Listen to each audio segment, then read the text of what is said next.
In Genesis chapter 2, God gives Adam clear instruction in relation to what he can and can't eat. There are certain herbs that he can't eat, certain fruits that he can eat, and so on and so forth. He's also told that he can't eat from the tree of the knowledge of good and evil. If he does, he dies, basically. And that's Genesis chapter 2. In Genesis chapter 3, what does the devil do through the serpent? God has said something as expressed in chapter 2.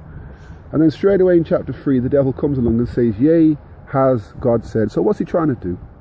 Considering that faith cometh by hearing, and hearing by the word of God. That's Romans 10 and verse 17. Faith is basically believing in what God says, trusting in what God says.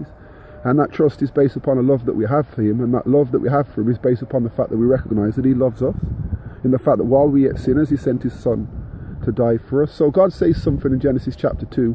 The devil tries to sow seeds of doubt where that something is concerned in Genesis chapter 3. In Matthew chapter 3, Jesus gets baptized by John the Baptist, and a voice is heard from heaven saying, this is my beloved son in whom I am well pleased. And then in chapter 4, the devil says, if you be the Son of God. So God says something, the devil tries to sow seeds of doubt where that something is concerned.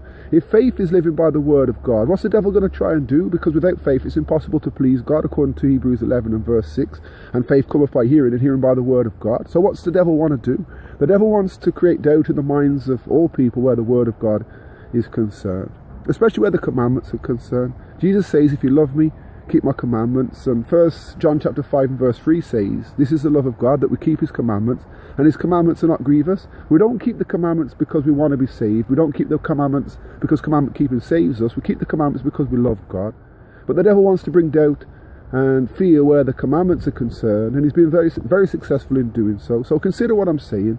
Do you think the devil might have convinced Christianity as a whole, and almost all Christians, that the law has been done away with because he knows that law keeping is an expression of faith? Consider what I've said and pray for me as I pray for you.